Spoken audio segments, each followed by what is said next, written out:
Hello everyone, I am Ruchi Jain from ABES Engineering College. Today I am here to discuss about disk scheduling. Disk scheduling is a topic of operating system BCS 401. Before moving towards the disk scheduling, you all need to know about some points. A process need to be of two types. First is CPU time and second is input output time. For input-output operations, it is request the operating system to access the disk.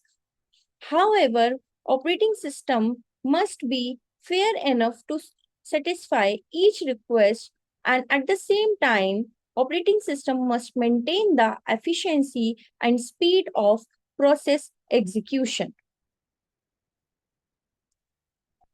So here we move forward towards the disk scheduling. So disk scheduling is a technique that operating system uses to determine the request which is to be satisfied next. Or we can say that input-output scheduling is also called a disk scheduling, which is a method that operating system use to decide in which order input-output operations should be submitted to storage volume. Here are some terms related to disk scheduling. First is seek time. Seek time is when locating the disk arm to a specific track where the read-write request will be satisfied. As you all know, a disk is divided into many circular tracks. The time required by the read-write head to move from one track to another is called seek time. Suppose there are two tracks, track 1 and track 2. One request is for track 1 and second request is for track 4. So the disk arm has to move from track 1 to track 4, and the time taken by the system to go from track 1 to track 4 to is called seek time. Next is rotational latency. The disk is divided into many circular tracks, and these tracks are further divided into blocks. These blocks are called sectors. So the time required by the read-write head to rotate to the desired requested sector from the current position is called rotational latency. For example, in track 1, there are 4 sectors, sector 1, 2, 3, 4.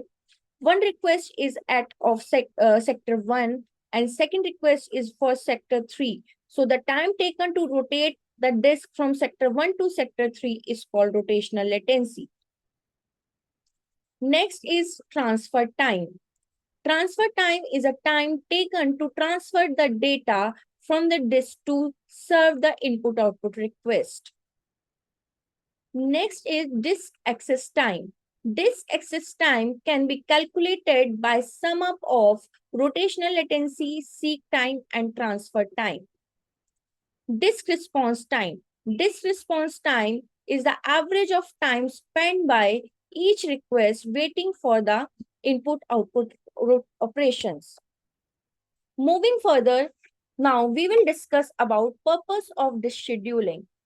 So the main purpose of disk scheduling algorithm is to select a disk request from the queue of input-output requests and decide the schedule when this request will be processed. Here is a goal for disk scheduling. First is fairness.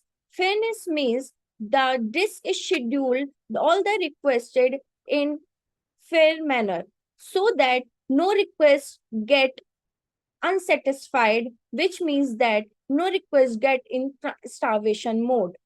Second is high throughput.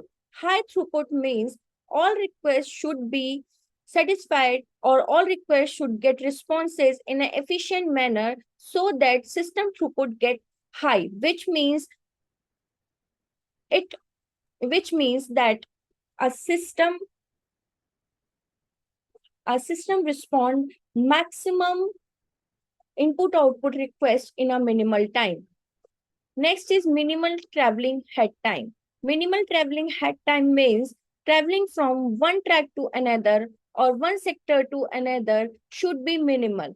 So we have to schedule all the requested in such a manner that traveling time of from moving from one request to another should get minimal.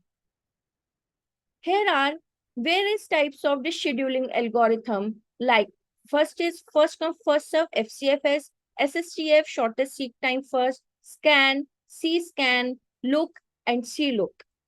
All the scheduling algorithms are having some advantages and disadvantages. Shortcoming of one shortcoming of one scheduling algorithm is overcome by the upcoming or evolving algorithm. Here are various textbooks from where you can refer the content for the operating system. This is a disclaimer. Thank you.